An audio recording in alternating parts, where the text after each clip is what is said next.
Welcome to Tamil Guru academy YouTube channel. PGTRB exam தள்ளி வைக்கணும்னு சொல்லி கேஸ் போட்டதுக்கு அந்த கேஸ் டிஸ்மிஸ் ஆயிடுச்சு. அதனால தான் நான் இதுக்குண்டான பதிவுகள் கேஸ் போட்டதும் சரி, அதற்கு என்ன நடக்குது அப்படிங்கிற தகவல்களையும் நான் பதிவிடலை. ஏன் அப்படின்னா, இதற்கான வீடியோக்களை பார்த்து உங்களுடைய டைமை வேஸ்ட் பண்ணக்கூடாது அப்படிங்கிற ஒரே காரணத்துக்காக தான் அதனுடைய தொடர்பான வீடியோக்களை பதிவிடலை. அதே சமயத்தில் ஒரு எக்ஸாம் நடத்துகிறாங்க அப்படின்னா அதற்கு உண்டான கால இடைவெளிகள் கொடுத்துட்டோம் அப்படின்னு முன்னாடியே சொல்லிட்டாங்க. அப்படி இருக்கிற பொழுது அந்த தேர்வை தள்ளி வைப்பாங்க அப்படிங்கிறது ஒரு கேள்விக்குறி தான்.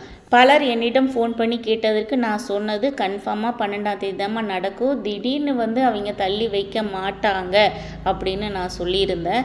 ஸோ எனக்கு ஃபோன் பண்ணினவங்களுக்கு அதே எக்ஸாம் 12ஆம் தேதி அப்படிங்கிற ஒரு உணர்வோடு தான் எல்லாருமே படிச்சுட்டு இருந்தாங்க. ஸோ டைம் வேஸ்ட் பண்ண வேண்டாம், இருக்கக்கூடிய நேரத்தை பயன்படுத்தி நல்லா பண்ணுங்கள். பதற்றம் வேண்டாம். அதே சமயத்தில் எக்ஸாம் ஹால்லையும் பதற்றம் வேண்டாம். நீங்கள் என்ன 18ஆம் தேதிக்கு என்ன எக்ஸாமுக்கு ப்ரிப்பேர் பண்ணலான்னு ஒரு பிளான் போட்டிருந்தீங்களோ அந்த பிளானை அப்படியே ஃபாலோ பண்ணுங்கள். படித்ததை திருப்பி திருப்பி பாருங்கள். அது போதும், உங்களால் வெற்றியை அடைய முடியும். All the best. தேங்க்யூ.